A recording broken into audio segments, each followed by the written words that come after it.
Hello बच्चों, BK science Gurukul में स्वागत बा। आज हमनी के क्लास 10 के भौतिकी के वस्तुनिष्ठ प्रश्न का अध्ययन करम सन। पहला प्रश्न बा, 1 किलोवाट बराबर होता है। तो 1 किलोवाट कितना के बराबर होला बाबू? 100 यूनिट, 10 यूनिट, 1 यूनिट, इनमें से कोई नहीं। तो एक सही ऑप्शन का हुई बाबू? 1 यूनिट के 1 किलोवाट कहल जाला। ठीक बा। दूसरा प्रश्न बा, विद्युत शक्ति का एसआई मात्रक है। विद्युत शक्ति का एसआई मात्रक का होला बाबू? वाट। ठीक बा। तीसरा प्रश्न बा, 1 किलोवाट घंटा बराबर होता है। तो 1 किलोवाट घंटा कितना के बराबर होला? 3.6 गुने 10 के पावर 6 जूल के। ठीक बा। अब कैसे 1 किलोवाट घंटा बराबर हुई 3.6 गुने 10 के पावर 6 जूल के? एकरा के हमनी के निकाल सकतनी सन। 1 किलोवाट घंटा, 1 किलो का अर्थ भइल कि 1000 वाट गुने 1 घंटा में कितना सेकंड होला बाबू? 3600 सेकंड होला। ठीक बा। तो अब एकरा के हमनी के गुना कइनी सन तो 36 आ 3 2 5 गो 0, 2 2 4 1 5, ये हो गई जूल। अब जौन बा एकरा के हमनी के लिखेम सन 3.6 आ गुने 10 के पावर 6 जूल। ठीक बा। इतना हमनी के लिख सकतनी सन। इतना के तो 1 किलोवाट घंटा कितना के बराबर हुई बाबू? 3.6 गुने 10 के पावर 6 जूल के। अगला प्रश्न बा, दाएं हाथ के अंगूठे के नियम को किसने प्रतिपादित किया? दाहिना हाथ के अंगूठा के नियम के बतैले रहे?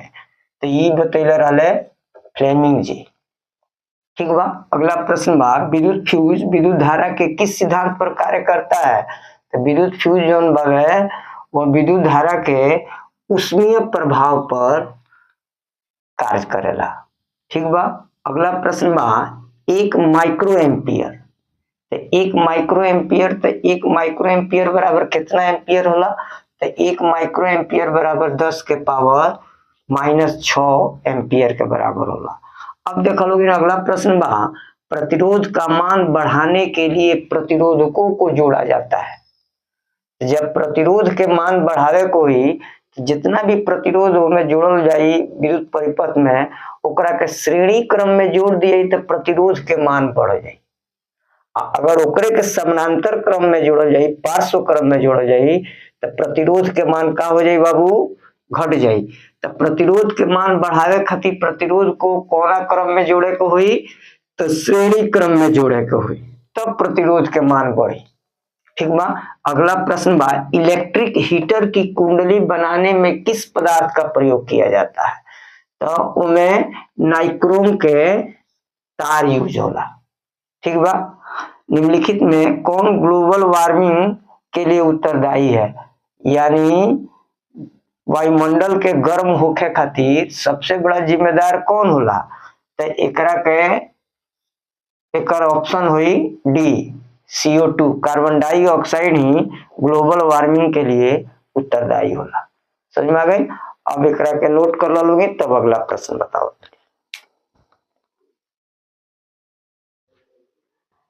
अब देखा लोगे बाबू अगला प्रश्न का बा। अगला प्रश्न बा, इनमें कौन जीवाश्म ईंधन है? ठीक बा। यानी धरती के अंदर कौन बनेला? तो पेट्रोलियम, प्राकृतिक गैस, कोयला, तो ये तीनों बनेला। तो ऐसे में सही आंसर का हुई उपयुक्त सभी। ठीक बा। अगला प्रश्न है, सूर्य तथा अन्य तारों द्वारा उत्सर्जित विशाल ऊर्जा का स्रोत।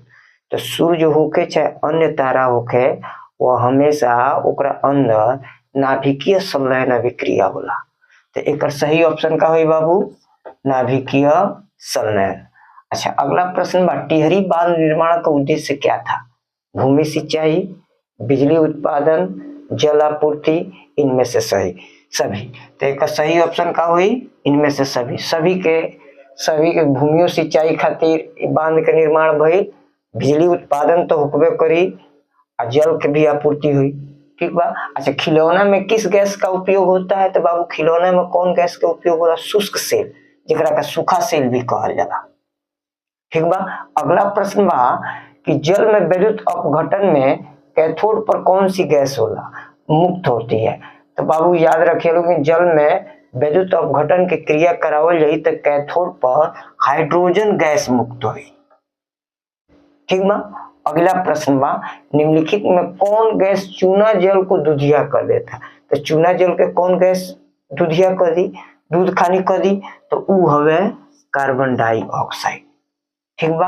अगला प्रश्न बा, निम्नलिखित में कौन बुझा हुआ चूना है? यानी हई जोन कैल्शियम ऑक्साइड बा एकरा के बिना बुझा हुआ चूना यानी कली चूना कहल जाए। हई कैल्शियम कार्बोनेट बा चूना पत्थर, हई जोन बावे कैल्शियम हाइड्रोक्साइड एकरे के बुझा हुआ चूना कहल जाला। हई तो कैल्शियम हो, तो एकर सही ऑप्शन का हो जाई? Calcium hydroxide. दंत मंजन प्राय होता है, तो दंत मंजन जोन होला, जोन पेस्ट के हमनी के यूज करे से दांत साफ करे खातिर, उ क्षारीय होला।